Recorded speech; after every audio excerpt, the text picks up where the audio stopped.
وسعت اختیار کرتے ہوئے ایشیا اور افریقی ممالک کو بھی اپنے اندر جگہ دینی چاہیے۔ تاہم روس سلامتی کونسل کی طاقت کو کم کرنے پر مبنی بعض ممالک کی کوششوں پر تشویش کرتا ہے۔ امریکی اقدامات کسی صورت جمہوریت پر مبنی نہیں ہوئے، محض آمریت پر مبنی ہوتے ہیں، جبکہ مغربی ممالک کا عمل مکمل طور پر یک طرفہ ہوتا ہے۔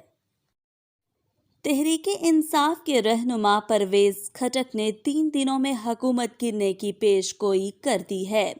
نوشہرہ کے علاقے میں جہانگیرہ ڈیری سماجی شخصیتوں کے بیٹوں کی پی ٹی آئی میں شمولیت کے موقع پر سابق وزیر دفاع پرویز خٹک نے خطاب کرتے ہوئے کہا ہے کہ خیبر پختونخوا کی عوام نے تحریک انصاف کی حکومت لا کر تبدیل کا اعلان کر دیا ہے۔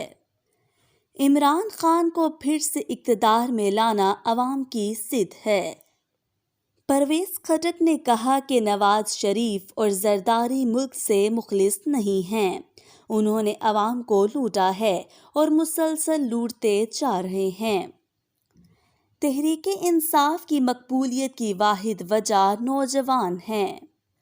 بے پناہ فرمائشوں سے تنگ آ کر مولوی فضل الرحمان کو بے نظیر بھٹو نے کہا تھا کہ مولوی آپ کو اسٹیٹ بینک کی چابی دینی چاہیے۔ شہباز شریف کی حکومت خود مستعفی ہوگی اور الیکشن کا بھی جلد اعلان ہوگا۔ وفاقی حکومت آنے والے 3 دنوں میں ایک دم سے گرے گی۔ سابق صدر ٹرمپ نے کہا کہ انہوں نے طالبان کو دھمکی دی تھی کہ اگر انہوں نے ان کے ساتھ کیا معاہدہ توڑا تو طالبان کے شریک بانی کو مٹا دیا جائے گا۔ سابق صدر ٹرمپ نے کہا کہ دھمکی دینے کے ساتھ طالبان کے امیر کو ہم نے ان کے ٹھکانے کی تصویریں بھی بھیجی تھیں تاکہ یہ ثابت ہو سکے کہ ہم ایسا کر سکتے ہیں۔ فوکس نیوز کو انٹرویو دیتے ہوئے ٹرمپ نے کہا کہ انہوں نے ملا عبدالغنی برادرز کو مذاکرات کے دوران دھمکی دی تھی۔ ٹرمپ نے کہا کہ میں نے ان کے گھر کی تصویریں انہیں بھیجی تھیں۔ امریکی صدر ٹرمپ نے ملا عبدالغنی برادرز کو قصائی برادرز کا لقب دیا۔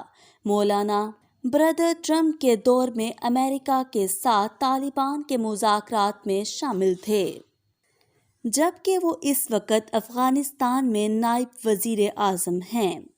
ٹرمپ نے کہا کہ ملا برادرز نے جواب میں پوچھا کہ آپ نے مجھے میرے گھر کی تصویر کیوں بھیجی ہے، جس پر ٹرمپ نے جواب دیا کہ اگر آپ لوگوں نے کچھ کہا تو ہم آپ کو ایسی ضرب لگائیں گے جس کی ماضی میں مثال نہیں ملتی۔ لیکن دوستو، قدرت کا کچھ اور ہی قانون تھا اور قدرت کو کچھ اور ہی منظور تھا۔ ٹرمپ کو خود ہی ضرب لگ گئی۔ ملا برادرز نے جواب دیا کہ مسٹر صدر، میں پوری طرح سے سمجھتا ہوں۔ ٹرمپ نے تبصرہ کیا کہ مجھے نہیں معلوم کہ طالبان نے کبھی جو بائیڈن کو صاحب صدر کہا ہو۔ انہیں سابق صدر نے کہا کہ میں نے اپنی فوج کو دنیا کا بہترین فوجی ساز و سامان بھی چھونے کی اجازت نہیں دی تھی۔ روسی صدر پیوٹن کی جانب سے ملک میں فوج کو متحرک کر کے احکامات کے خلاف احتجاج کرنے والے سینکڑوں افراد کو گرفتار کر لیا گیا ہے، جن میں بچے بھی شامل ہیں۔ پولیس نے ملک گیر مظاہروں کے دوران متعدد شہریوں میں سینکڑوں لوگوں کو گرفتار کیا ہے۔ تقریباً 700 سے زیادہ افراد کو حراست میں لیا گیا ہے، جن میں ماسکو میں 300 سے زیادہ افراد بھی شامل ہیں۔ گرفتار ہونے والوں میں سے کچھ بچے بھی شامل ہیں۔ یہ مظاہرے اس وقت ہوئے جب صدر پیوٹن نے یوکرائن میں لڑنے والے اپنے رضاکار فورسز کو مضبوط کرنے کے لیے ریزرو فوجیوں کو بلوانے کا اعلان کیا۔ ہفتے کو ماسکو میں پولیس کی بھاری نفری شہر کے ایک مرکزی علاقے میں گھومتی رہی جہاں احتجاج کا منصوبہ بنایا گیا تھا۔ پولیس نے راہگیروں کو شناختی جانچ کی اور جن لوگوں کو مشکوک سمجھا انہیں گرفتار کر لیا گیا۔ روس کی وزارت دفاع کا کہنا ہے کہ تقریباً 3 لاکھ افراد کو فال ڈیوٹی پر بلایا جائے گا، لیکن اس گروپ میں دیگر لوگوں کے لیے بھی فوجی سروس میں طلبی کا دروازہ کھلا چھوڑ دیا گیا ہے۔ 65 سال کی عمر کے زیادہ تر روسی مردوں کو خود بخود ریزرو فوجی کے طور پر شمار کیا جاتا ہے۔ مظاہرین میں زیادہ تر نوجوان شامل تھے، وہ لوگ جنہوں نے انفرادی احتجاج کرنے کی کوششیں کیں، جن کی روس کا قانون خود اجازت بھی دیتا ہے، انہیں بھی حراست میں لے لیا گیا۔ یورپ میں بحران نے جنم لینا شروع کر دیا ہے۔ آنے والے موسم سرما کے مہینوں میں جو کچھ ہونے کی توقع تھی وہ شروع ہو چکی ہے۔ صنعتیں بند ہو رہی ہیں، فیکٹریاں کام کرنا بند کر رہی ہیں اور ملازمین کو بتایا جا رہا ہے کہ ان کی ملازمتیں اب محفوظ نہیں رہیں۔ پورے یورپ میں صنعتوں کے بڑے پیمانے پر بندش کی وجہ کیا ہے؟ حقیقت یہ ہے کہ توانائی کی قیمتوں میں اضافہ ہوا ہے۔ پوری صنعتیں قدرتی گیس کی فراہمی سے محروم ہو رہی ہیں، جس سے ان میں مینوفیکچرنگ جاری رکھنا ناممکن ہو گیا ہے۔ یورپی توانائی پر مبنی صنعتیں اپنے کام کے لیے روسی گیس پر انحصار کرتی تھیں، تاہم یوکرائن کو مسلح کرنے والے یورپی یونین کے رکن ممالک کے خلاف یورپی پابندیوں نے روس کی مخالفت کی ہے، جس نے براعظم کو قدرتی گیس کی ضروری سپلائی روک دی ہے۔